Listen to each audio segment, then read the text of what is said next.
Petit rappel sur les arrondis. On va travailler comme exemple avec le nombre décimal 7,4538. Premièrement, 7, le chiffre avant la virgule, s'appelle le chiffre des unités. 4 est le chiffre des dixièmes. Il se situe juste après la virgule.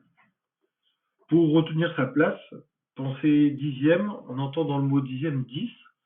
10 comprend un zéro, donc un chiffre après la virgule. 5 est le chiffre des centièmes.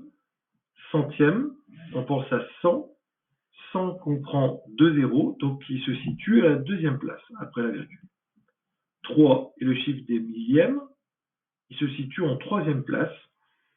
Millième, on pense au nombre 1000 qui comprend 3 zéros, donc sa place logique est la troisième place après la virgule. Et enfin, 8 est le chiffre des 10 000. Maintenant que nous avons vu ce vocabulaire, comment concrètement arrondir un nombre? S'il s'agit d'un arrondi à l'unité, on repère le chiffre des unités, donc 7, et on coupe après ce chiffre des unités. Et on regarde le chiffre qui vient juste après.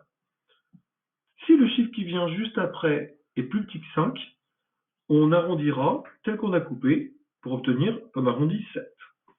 Si par contre, le chiffre qui suit est égal à 5 ou plus grand que 5, dans ce cas-là, on arrondira à l'unité supérieure, c'est-à-dire 8. Ici, vous voyez que le chiffre qui vient directement après est un 4. Étant plus petit que 5, on laisse l'arrondi comme on a coupé, en arrondissant à 7. Toujours avec ce nombre, si cette fois-ci c'est au dixième que nous souhaitons l'arrondir. Nous repérons le chiffre des dixièmes, 4, et nous coupons juste après. Et on regarde le chiffre qui vient juste après. Le chiffre qui vient juste après est un 5, donc nous arrondissons au dixième supérieur. Au lieu de prendre 7,4, tel qu'on l'a coupé, on va arrondir au dixième supérieur, c'est-à-dire 7,5.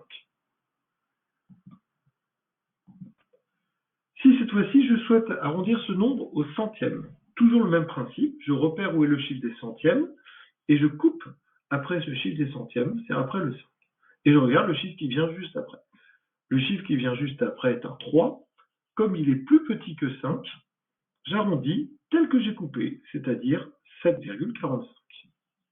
Sinon, j'aurais arrondi à 7,46 si le chiffre qui venait juste après était égal ou plus grand que 5. Un dernier exemple, avec cette fois-ci un arrondi au millième, donc toujours le même principe, je recherche le chiffre des millièmes, il s'agit de 3, et je coupe juste après ce chiffre-là. J'observe ensuite le chiffre qui vient juste après, qui est un 8. Comme 8 est plus grand que 5, comme arrondi, plutôt que prendre tel qu'on a coupé 7,453, comme le chiffre est plus grand que 5, j'arrondirai au millième supérieur, c'est-à-dire 7,453.